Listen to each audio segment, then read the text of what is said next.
بسم الله الرحمن الرحیم. ډیره زیاته مننه. اجازه راکړئ چې ټول افغانانو ته د ازادۍ او د استقلال د 103 کلیزې مبارکي ووایم. په ځانګړي ډول هغه با احساس افغانانو ته، ځوانانو ته، خویندو ورونو ته چې د افغانستان نه بیرون ژوند کوي اما فکر افغانستان سره تړلی ده.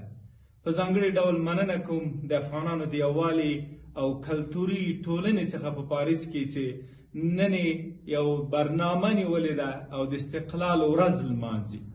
زه پوهیږم چې په مسافرۍ کې او همدارنګه په پردیسۍ کې دا ډیره سخته وي چې افغانان د سره راټول سي او دغسې ورځ دې ولمانځي، اما دا د دوی هغه وطن سره نه نښلیدونکې رابطه ښیي او همدارنګه د دوی هغه احساس ښیي چې راټولیږي او دا ورځ لمانځي.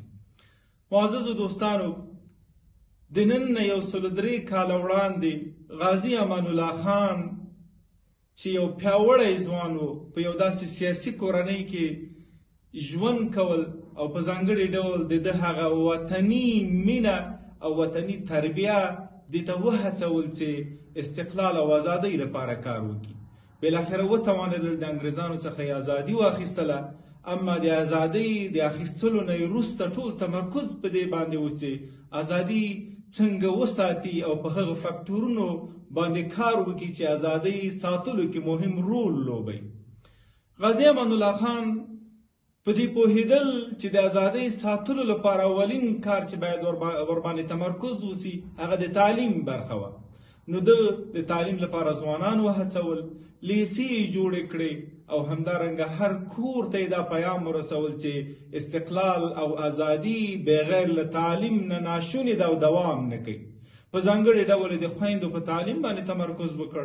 یوه ډله یې د افغانستان څخه بیرون تعلیم ته واستوله او همدارنګه په افغانستان کې د نجونو د لیسې او همدارنګه نور هغه مرکزونه ایجادولو باندې تمرکز وکړ چې هلته پکې نجونې او هلکان تعلیم یې ترلاسه کول. دوهم، غازي امان الله خان په دې پوهېدل چې یو ملت هغه وخت مستقل او آزاد پاتې کېدلی شي چې ښه اقتصاد ولري. نو غازي امان الله خان په اقتصاد باندې تمرکز وکړ، نړۍ سره رابطه ونیوله او همدارنګه صنعت ته یې مخه کړه او صنعت هغه څه ده چې ځوانانو ته او همدارنګه افغانانو ته پکې کار پیدا کېدل. دریم، غازي امان الله خان د استقلال او ازادۍ د ساتلو لپاره تمرکز یې هغه په ملي یووالي باندې و. مونږ تاریخ ته مخه کو، تاریخ ولولو د افغانستان.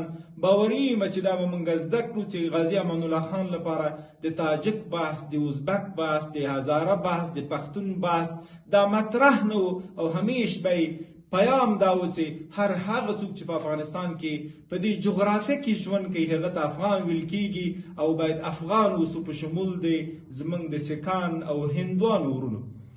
پنځم، غازي امان الله خان په دې پوهېدل که چیرې یو ملت، یو مملکت همیش آزاد پاتې کیږي نو باید د بیان ازادي دلته موجود وي.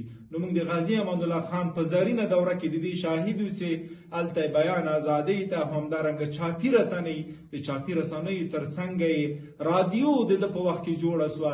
د ملت ته د دې چانس ورکړل، د دې حق ورکړل چې خپل غږ جګ کړي او همدارنګه د غږ جګولو تر څنګ یې ملت ته دا ورزده کړل چې دا ستاسو مسلم حق ده.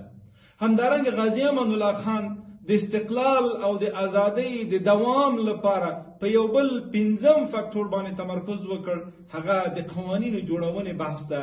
پیاوړي ملتونه، پیاوړي ولسونه باید قوانین ولري. نو هغه نظام نامې او همدارنګه په ټوله کې جرګه راوغوښتل او په جرګه کې افغانانو ته د دې حق ورکړ چې یوازې پادشاه حق نه لري، صلاحیت نه لري، بلکې وګړي هم حق او هم همدارنګه مسؤلیت لري او خپل صلاحیت کم او هغه ولسونو ته تفویض کړ.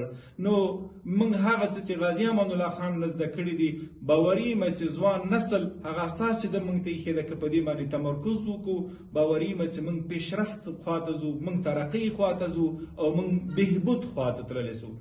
اما متاسفانه دښمن په دې پوهېدل د ده فکر څخه ویره درلودله، هغه دا ده چې د اقتصادي فکر، د تعلیمي فکر، د ملي یووالي فکر، د بیان ازادۍ او د قانون جوړونې فکر د دې څخه ویره لرو بنان نه مو همسایګانو دا تحمل کړی سو، نه دښمن تحمل کړی سو، بنان توطیې پیل کړې او د داسې توطیو ښکاري کړو چې متاسفانه نن د 103 کاله وروسته هغه څه چې موږ 103 کاله وړاندې ورباندې تمرکز کول